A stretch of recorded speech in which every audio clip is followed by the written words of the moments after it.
Last year, the NCAA tournament brought in $1,150,000,000 in TV ad money. That's $50 million more than the NFL playoffs, $223 million more than the NBA playoffs. Just off the top of your head, do you know how much of that money the student athletes saw?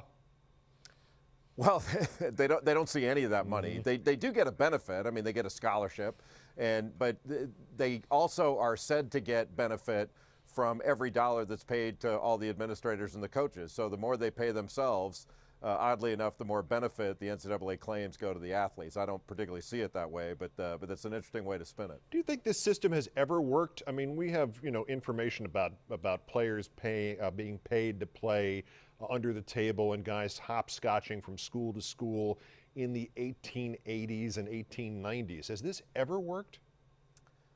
I don't believe it does. The NCAA was founded in scandal over 100 years ago. It's remained in scandal mode ever since. I think there are a lot of great things that come out of college sports, but the idea that that I was a better player or person or teammate or student by virtue of my amateurism is not true now and never has been true. And that's sort of the great lie about this whole thing, that education and money are somehow mutually exclusive. And I've always kind of joked, Keith, what do you call a professional athlete sitting in class? You call them a student. So it doesn't matter whether they're paid or not.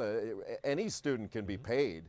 The only one that can't be is an athlete, and I think that's wrong. The major thing that actually seems to have been working for the NCAA for most of that 100 years has been inertia, because nobody's ever proposed something that was comprehensive and made sense and was easily understood by everybody involved in this. But you had an interesting pay-for-play scenario based on the free market, and if we use just pick somebody at random, Johnny Manziel. Walk us through how Texas A&M might go about recruiting him and what his obligations would be to them if he decided to go there.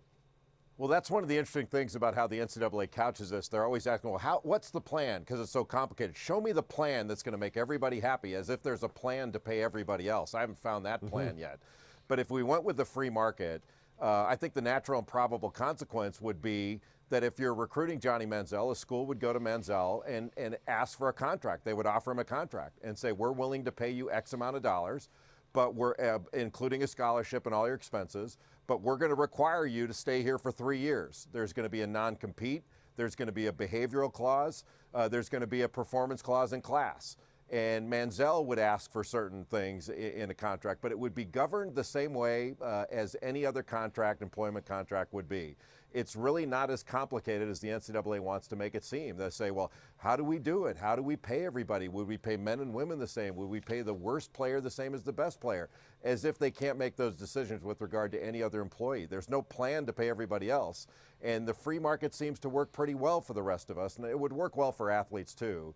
The NCAA is just painting this picture that it's impossible and so complicated that they can't figure it out. And the other, obviously, picture that they've been painting for years and years is we can't possibly pay these athletes. Most athletic programs are already losing money.